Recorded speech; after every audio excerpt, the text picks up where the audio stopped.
Sec. of State Simon says his office has no authority to determine Trump's eligibility. St. Paul, Minn.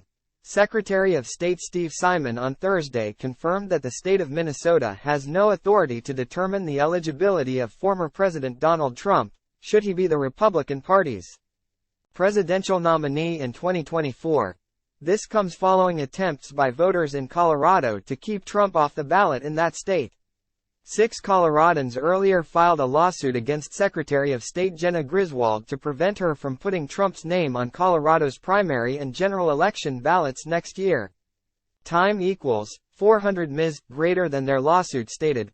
Trump tried to overthrow the results of the 2020 election, leading to a violent insurrection at the United States Capitol to stop the lawful transfer of power to his successor.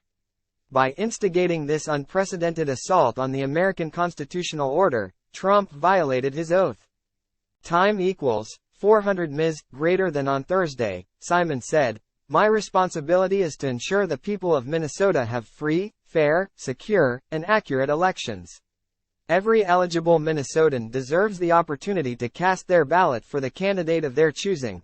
Simon went on to say that his office has received hundreds of emails, calls, and letters, inquiring about the proliferating legal argument that the 14th Amendment of the U.S. Constitution could rule Trump ineligible to run for office again.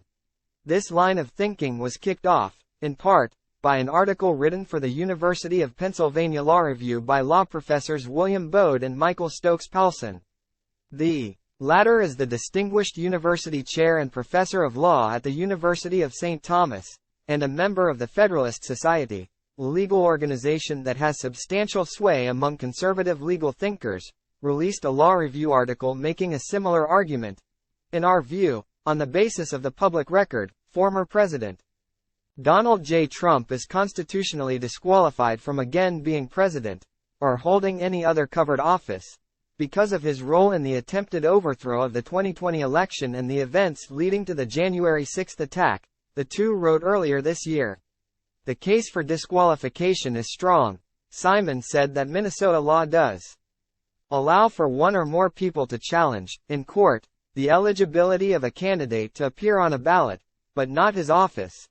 The office of the Minnesota Secretary of State does not have legal authority to investigate a candidate's eligibility for office. In the case of presidential candidates, the major political parties will submit names of candidates to our office for the presidential nomination primary by January 2, 2023. Those submissions will appear on the ballot for the March 5, 2023 contest unless a court says otherwise. A similar process and presumption will apply to the November 5, 2024 election, he wrote. Among Republicans, Trump is still dominating the primary field, despite strongly financially backed attempts by Republican rivals. As of yet, the challengers appear to be doing little to diminish Trump's stature, fueling concerns among his GOP critics. Meanwhile, President Joe Biden remains more than likely to secure the nomination on the Democratic side. The 80-year-old incumbent is facing only token opposition, making a 2024 rematch between the two main 2020 candidates appear to be all but inevitable.